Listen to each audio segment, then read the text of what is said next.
Lives hanging from empty nooses. Justice in Gina denied, no excuses. Cafeteria syndrome on steroids, because injustice often slips through knots, and futures can be lynched without the presence of mobs, by attorneys who can't read the letter of the law. From Chapel Hill to Gina, district attorneys lose control, manifesting evil across racial lines, leading parents to face cardiac arrest by the stroke of a pen, while waiting for freedom to ring for Michael Bell.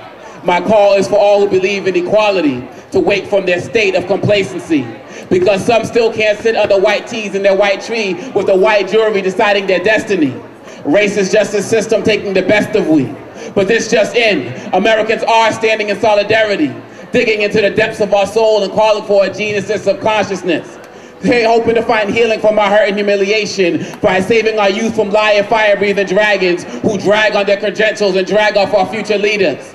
But with our rebirth, we will awaken the world of our words. We will make the legal system stop lynching the lives of our loved ones in herds. Let us use our shoes to attempt murder on generational genocide and tie a noose around ignorance and dangle it with pride. How y'all doing? Y'all alright? My name is Omekongo, Dibinga, founder and CEO of Free of Mind Publishing. I'm also a PhD student here in education. So if y'all see me and say what's up, you know we gotta build a community here.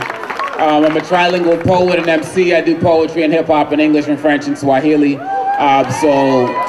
doubt. Kidogo, a little later, we'll get into that later. I only got one more poem to share, but I got flyers. I'm gonna pass out with my MySpace and my website, omekongo.com.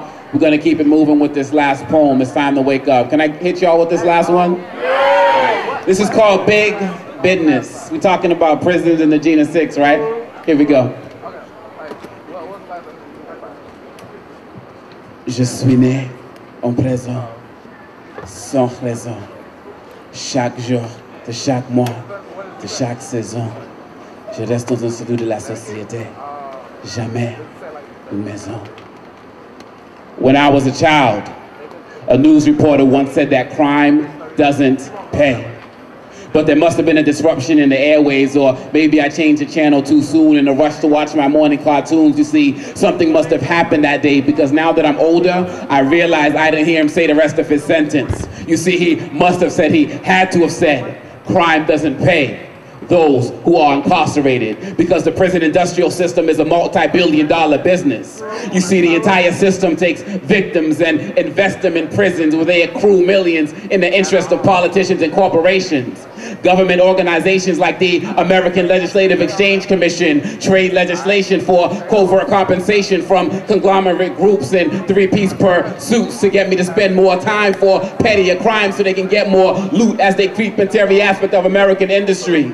Companies like Sodexo and Marriott taking profit off the top from cafeteria college services, all while earning a double income from inmates who eat from that same Sodexo plate. So you could be getting your bachelor's degree or your master's degree or your PhD or serving 25 to 30, but you're eating from that same dirty system. But listen closer, because it's only the beginning.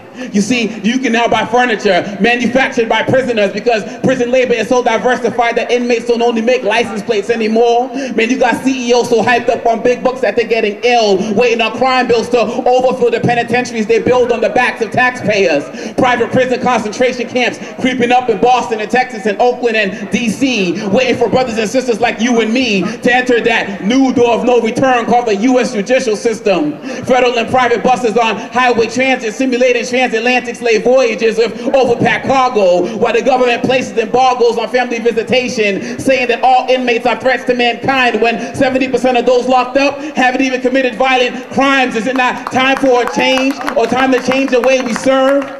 Time?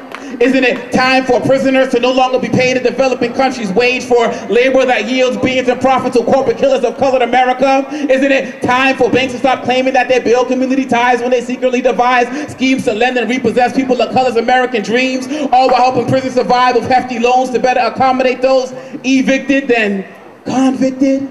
Now, I ain't saying that no one belongs behind bars or that violent criminals shouldn't suffer to the fullest extent of the law, but I think it's also a crime to have NASDAQ stocks rise as prison construction hit all-time highs and standardized test scores hit all-time lows, because incarceration takes precedence over educational woes, because I'm sure you didn't know that 90% of those locked up have no high school diploma or GED, but they must be getting some form of education because judges keep throwing the book at them. See, there's something wrong when a society seeks to incarcerate before it educates, when it seeks to incarcerate before it educates, when inmates can't vote, but their mass incarceration rates with elections for senators kind of makes almost everyone locked up a political prisoner in the eyes of sinister civil servants in cahoots of corporate criminals all cashing in on crime. Now, who the hell's gonna prosecute that?